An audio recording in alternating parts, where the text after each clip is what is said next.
नमस्कार। आज हम एक ऐसी कहानी पर बात करने वाले हैं जो मॉडर्न इंडियन पॉलिटिक्स के सबसे बड़े उतार चढ़ावों में से एक है।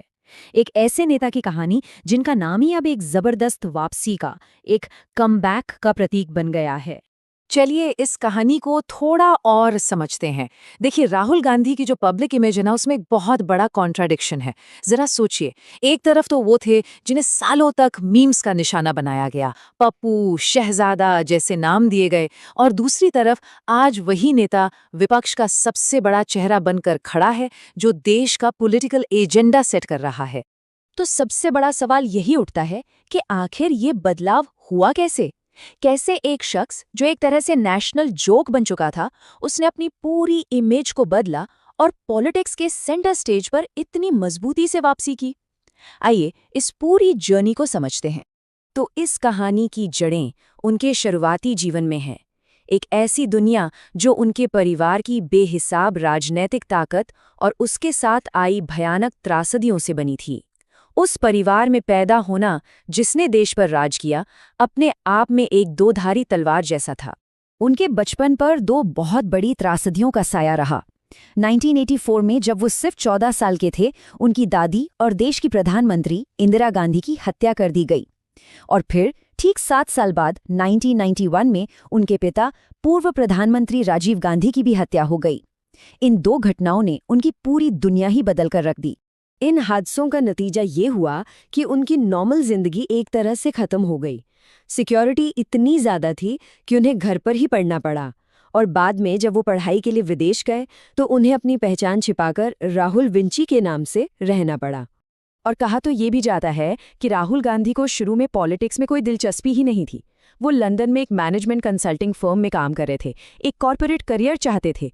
लेकिन परिवार की विरासत और पार्टी के दबाव की वजह से 2004 में उन्हें ना चाहते हुए भी राजनीति में आना पड़ा।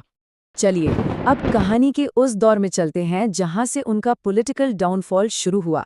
एक ऐसा वक्त जब एक फ्यूचर प्राइम मिनिस्टर के तौर पर उनकी इमेज बिखरने लगी।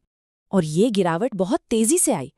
पहले 2014 में शहजादा बनाम चायवाला का नैरेटिव चला, जिसने उन्हें जनता से कटा हुआ दिखाया। फिर 2016 में जब जियो के साथ इंटरनेट सस्ता हुआ तो उनके मीम्स की जैसे बाढ़ आ गई। और 2019 में तो सबसे बड़ा झटका लगा जब वो अपनी परिवार की पारंपरिक सीट अमेठी तक हार गए। और ये जो आंकड़े हैं ना, ये उस राजनीतिक तबाही का असली पैमाना दिखाते हैं। सोचिए, 2009 में 206 सीटें जीतने वाली कांग्रेस पार्टी 2014 में सिर्फ 44 सीटों पर सिमट गई।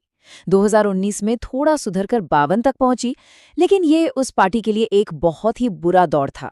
उनके कई बयानों ने भी उनकी इमेज को काफी नुकसान पहुंचाया, जैसे ये आलू से सोना वाला बयान। हालांकि असल में ये बयान कॉन्टेक्स्ट से हटाकर पेश किया गया था, लेकिन ये उनके सबसे वायरल मीम्स में से एक बन गया, और इसने उनकी कंफ्यूज लीडर वाली छवि को और भी पक्का कर दिया। तो हुआ ये कि इस दौर के आखिर तक उनकी पॉलिटिकल इमेज लगभग खत्म हो चुकी थी। वो एक गंभीर नेता से ज्यादा एक मजाक का पात्र बन गए थे, और ऐसा लगने लगा था कि उनका पॉलिटिकल करियर शायद अब खत्म ही हो गया है। लेकिन फिर कहानी में एक बड़ा मोड़ आता है, एक ऐसी पहल जिसने धीरे धीरे लोगों का नजरिया बदलना शुरू कर दिया। और ये मोड़ था भारत जोड़ो यात्रा। कन्याकुमारी से लेकर कश्मीर तक की एक अविश्वसनीय लगभग 3,500 किलोमीटर की पद यात्रा। ये सिर्फ कोई राजनीतिक रैली नहीं थी, ये एक फिजिकल और आइडियोलॉजिकल मैराथन थी। इस यात्रा की स्ट्रैटेजी बहुत सिंपल लेकिन उतनी ही असरदार थी। हर दिन मीलों पैदल चलना, आम लोगों से मिलना जुलना, उनकी परेशानियां सुनना और मीडिया के फिल्टर के बिना उनसे सीधा कनेक्शन बनाना। ये उनकी शहजादे वाली इमेज को तोड़कर एक जमीनी नेता की इमेज बनाने की एक कोशिश थी। और ये बदलाव सिर्फ बाहरी दिखने का नहीं था। राहुल गांधी ने खुद इस बात को स्वीकार किया। जब एक रिपोर्टर ने उनसे पूछा कि क्या ये एक नए राहुल गांधी हैं, तो उनका जवाब बहुत सीधा और पावरफुल था।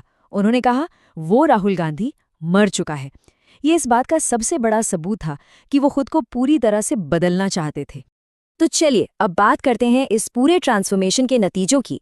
वो नतीजे जो हाल ही में हुए 2024 के आम चुनाव में साफ साफ दिखाई दिए। ये आंकड़े देखिए, ये खुद पूरी कहानी बयां करते हैं।